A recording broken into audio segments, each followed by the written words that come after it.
Padre Ricardo, obrigado pelo presentão de estar com a gente ao vivo aqui no estúdio da Espaço. Padre Ricardo, boas-vindas, boa tarde. Boa tarde, Rogério, boa tarde a todos os ouvintes, internautas da Rádio Espaço. E obrigado pelo conforto que você me deu no caminho vindo de Bento até aqui na escuta. Você disse, Padre Fontana, pode vir com calma. Vem com calma, porque a entrevista está marcada para mais cedo, enfim, mas tinha compromisso em Bento, tudo calmo, tudo tranquilo.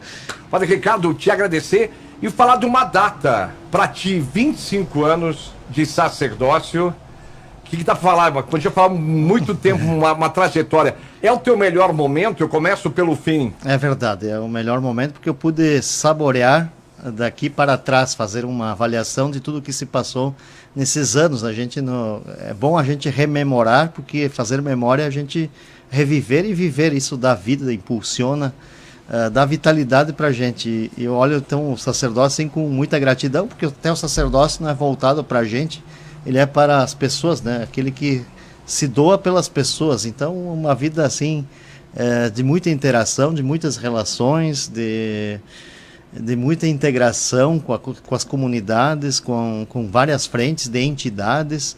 Então fico muito feliz por estar seguindo Jesus Cristo mais de perto, que ele é a razão do meu viver e do sacerdócio que estou celebrando.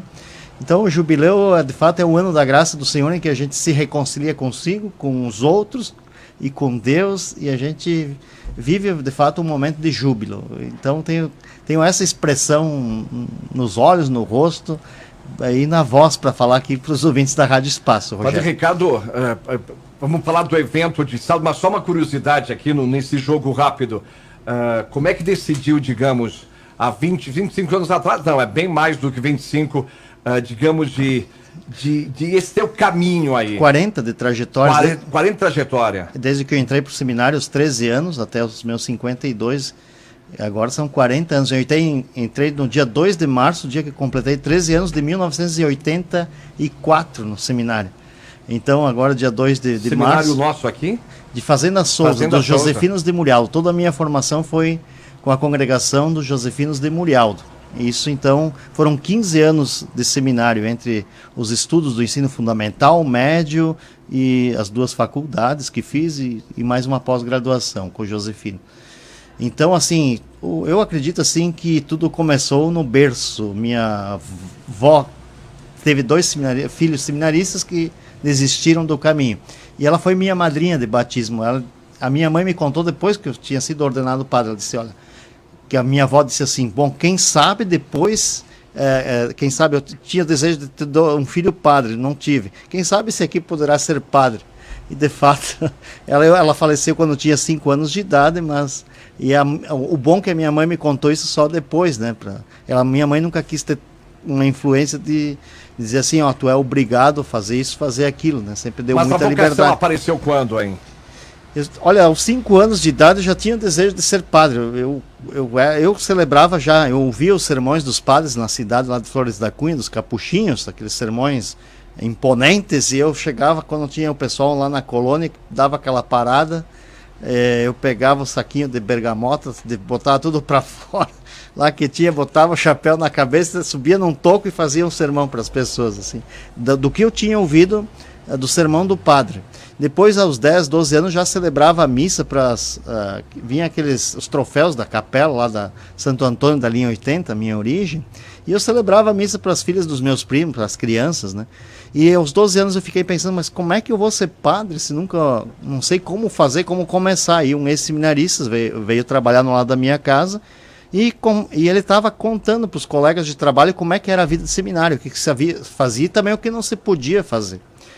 Eu fiquei uma tarde com ele, faltei aula no dia seguinte, no meio-dia cheguei em casa para os pais, ó, o ano que vem estou indo para o seminário, eu com 12 anos, e aí fiz uma experiência de uma semana, do dia 26 a 31 de dezembro de 1983, aí não deu outra, aí eu me entusiasmei e até hoje. Nessa trajetória de mais de 40 anos, não teve nenhum ponto assim de dúvida? Teve. Como ser humano, exatamente. Como ser humano, a gente tem muitas dúvidas se é isso, e as oportunidades que abrem na nossa frente, e as tentações também. Então, eu acho bonito, assim, quando esses dias foi ordenado padre o Luciano, obrigado, Vive, Esqueci de saudar a Vivi, que é a nossa RP aí da nossa festa. Que bom. Está aqui conosco. Estava recordando, Rogério, que... A gente perguntava sobre as dúvidas e... Isso. Então, assim, isso bate no coração, porque esses dias foi ordenado um padre jovem, e eu disse assim, que bom que o Luciano também é um homem normal, que passou por muitas provações, teve tentações, desejos, e a gente tem isso também. Na minha adolescência, por exemplo, você se apaixona, você tem o desejo de namorar, você tem o desejo depois... eu fiz o técnico em agropecuária no ensino médio e fiz estágio, tinha oportunidade de trabalhos assim belíssimos, de trabalhar em empresas de adubos, em fazendas, e aí você vai renunciando. E aí que eu fui descobrindo o meu lema, que Jesus disse, olha, quem quiser me seguir, tome sua cruz, renuncie a si mesmo, pois quem quiser ganhar a sua vida vai perdê-la, mas quem a perde por causa de mim vai encontrá-la. Então, assim, foram muitos momentos de dúvidas e tentações. Puxa, mas eu sei que se eu vou ser padre, não posso namorar. Eu sei que se eu vou ser padre, tenho que renunciar aos empreendimentos, à agricultura. Então, os bens que meus pais têm, né, que deixaram, etc. Claro, a gente recebe parte de herança, mas a gente sabe que não fica nada para a gente, né? É uma total disponibilidade. E aí depois sim, aí fui muito determinado também, né? Quando decidi ser padre, tinha 26 anos naquele ano, que já começou então as etapas de dar o sim definitivo, e aos 27 anos ordenado padre. Aos 27 anos? 27 anos, um jovem menino de Flores da Cunha. E a família sempre apoio 100%? Sim, bem tranquilo. O pai e a mãe de repente dizendo, Ricardo, não, pensa quando bem... eu estava para entrar para o seminário, eles não queriam me deixar. Eu era de 12 para 13 anos, mas você é muito novo para entrar. E eu insisti, disse, Saí de casa? Disse, não, mas já pode, já tem o 6º ano, já é possível entrar para o seminário. Nós fomos um grupo de 25 garotos, nos encontramos no seminário de Fazenda Souza, conhecidos. Então, sei lá, era um entusiasmo que a gente se contagiava isso. O seminário era algo assim, nós tínhamos excelentes formadores, professores, irmãs que cuidavam do ambiente. Nós éramos muito bem cuidados, assim. Então o internato, ele tinha muita disciplina, começava o horário 6 da manhã, às 10 da noite você estava na cama, era tudo muito regulado. Então isso, a gente entrava assim no ritmo e no entusiasmo. A gente jogava futebol 3 vezes ao dia, quando não era futebol de campo, era futsal. Então tinha uma vida muito dinâmica, de muitos estudos, e você não via o dia passar.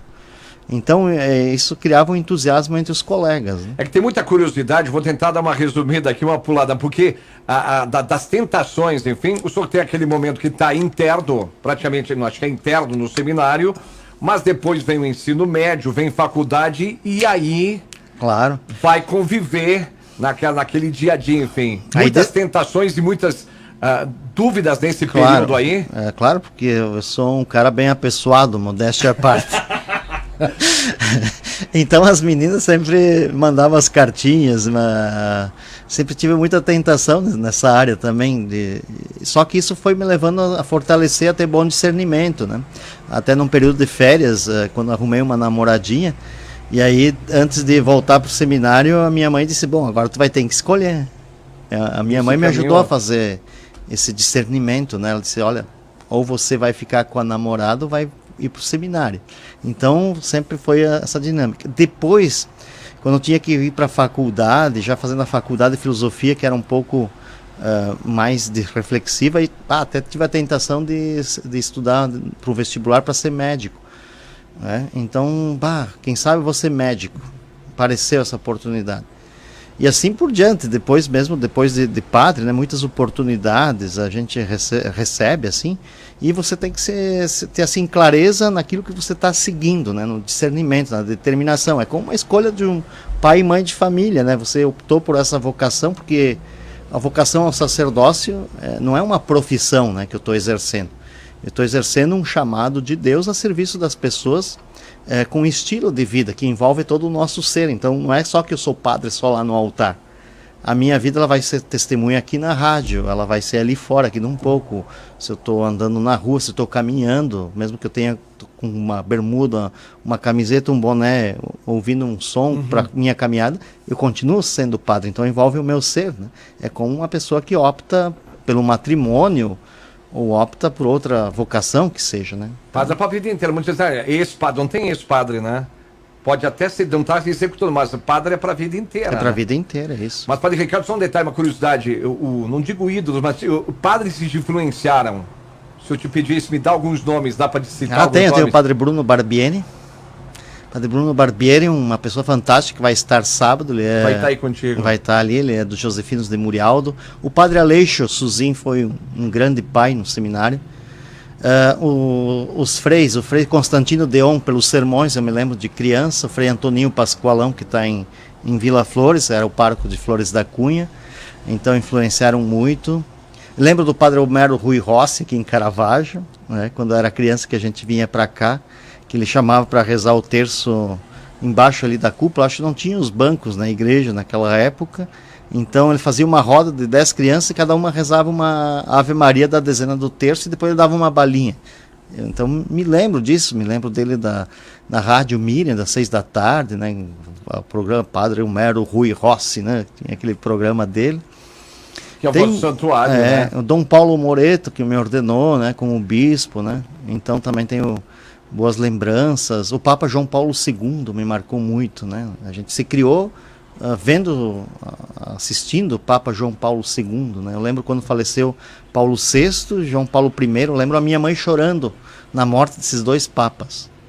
E aí, sobretudo, que veio o Papa João Paulo I, já faleceu em 31 dias, eu acredito que foi o pontificado dele. E aí entrou João Paulo II com 52 anos de idade. Ele tinha a minha idade quando ele foi eleito Papa. Então imagina a dinamicidade de Carol Wojtyla com 52 anos assumindo a igreja. Ele atraía multidões de jovens. Chegou em Porto Alegre na visita dele, estava lá ou não? Não. Ele veio para cá. Mas eu tive a oportunidade de me encontrar com ele quando estive em Roma em 2004. Ele estava bem de saúde ou não? Não, já não estava tão bem. Ele já em 2004 já estava bem. Aí só uma curiosidade, aquela passagem dele pelo Brasil, a primeira que ele veio a Porto Alegre, aquela noite histórica, Uxu, Papo é Gaúcho, aquilo foi histórico, né? Ele se emocionou. Me recordo. Todo mundo que assistiu foi histórico. Isso. Mas deixa eu dar uma pulada, uma na cabeça. Esses 25 anos, cidades que o senhor passou por muitas cidades ou o Padre Ricardo é de poucas cidades, poucas paróquias? Eu comecei em Anarrec, lá no Josefinos de Murialdo, 7 anos. Então eu trabalhei na formação dos seminaristas, lecionando no Colégio Murialdo e também como vigário nos fins de semana da paróquia Nossa Senhora de Caravaggio, de Anarrec, Nossa Senhora de Caravaggio. Então a minha primeira paróquia que eu atuei como padre foi Nossa Senhora de Caravaggio. Depois aí eu fui para Porto Alegre, aí fazer o mestrado em teologia sistemática, minha área é eclesiologia, assim, de especialização. E em 2007 vim para a Catedral de Caxias, ficando 5 anos, atuando como vigário paroquial da Catedral aí da Paróquia Santa Teresa. Dali, o Dom Alessandro, que era o bispo então, que está aqui conosco, ele pediu para eu assumir como pároco de Carlos Barbosa e Arco Verde. São 2 paróquias. 3 anos, no meio dos projetos, feliz da vida, amei Barbosa, né? Eu estava lá de chinelo de dedo, de repente ele disse assim, eu preciso de você na Santo Antônio de Bento. Que é santuário, é uma grande paróquia, porque o Dom Adelar Baruffi foi nomeado bispo de Cruz Alta, e aí ficou um vazio. Ele consultou 6 padres, nenhum deles aceitou. E aí sobrou o último cartucho, diz ele. Ele disse, você é meu último cartucho, disse Dom Alessandro. E aí eu disse, bom, se o senhor acha que eu tenho o perfil e as condições, eu disse, olha, é um grande desafio, e topei. E foram 7 anos maravilhosos, né? Tá aqui a Vivi, que é de Bento Gonçalves. Foram 7 anos assim também de muita interação, de estar junto com as diversas frentes. E aí que quando entrou Dom José, ficou de olho e disse assim, não, agora Caravaggio precisa de você. E eu aceitei com maior simplicidade, né? Mas já quanto tempo de Caravaggio? 2 anos. Tá, 2 anos. Deu para estar ciente de tudo. E eu tô aprendendo. Caravaggio é grande. É diário, né? Caravaggio é um desafio semanal, né? E tem muita procura, muita demanda de muitas frentes, de muitas instituições, congregações, padres, bispos que circulam por aí. É uma referência religiosa da região, e não só, né? Hoje você tem aí os caminhos de Caravaggio, você tem pessoas que vêm do Brasil inteiro para Caravaggio, então você tem que estar assim, ter um espírito de acolhimento muito grande. Quem está em Caravaggio, o coração tem que ser grande, como parecido com o de Nossa Senhora, que é aquele manto com suas mãos abertas que acolhe. Que ali, esse é o carro-chefe. O carro-chefe é o sol, tempo bom, Caravaggio enche, Nossa Senhora, mas também depende da equipe sacerdotal que ela possa se tornar acolhedora. Então eu senti isso, o que eu pude perceber nesses 2 anos é se a gente consegue fazer, harmonizar bem a equipe sacerdotal com a equipe das religiosas que estão aí, e com as lideranças, com os colaboradores, se a gente consegue acolher bem as pessoas. É isso. Esse é o carro-chefe do nosso trabalho enquanto sacerdotes. Padre Ricardo fala assim, 2 anos já de trabalho intenso, o que é meta número 1 hoje? É isso? É, acolhida. A palavra acolhida... Mas é que não é fácil, nem todo dia a gente está com um astral bom para... E nem sempre a gente consegue estar presente e foge das mãos, às vezes, as situações, né? Nem sempre é tão simples assim, né? Então, e também, assim, essas inovações. Ontem tivemos, por exemplo, com a Universidade de Caxias, os alunos apresentaram um projeto de paisagismo do santuário. 5 grupos de alunos ali no Campus 8 apresentaram. Achei maravilhoso isso, né? Essa interação que envolveria o quê? A esplanada, santuário? Eles começaram apresentando aí a Praça das Bandeiras, que envolve os 33 municípios, com um ambiente assim acolhedor, celebrativo, um chimarródromo, e assim eles pretendem ir espraiando, né, o projeto, expandindo. É execuível? Os alunos foram maravilhosos. Claro que de 5 projetos eu pedi para eles fazerem 1.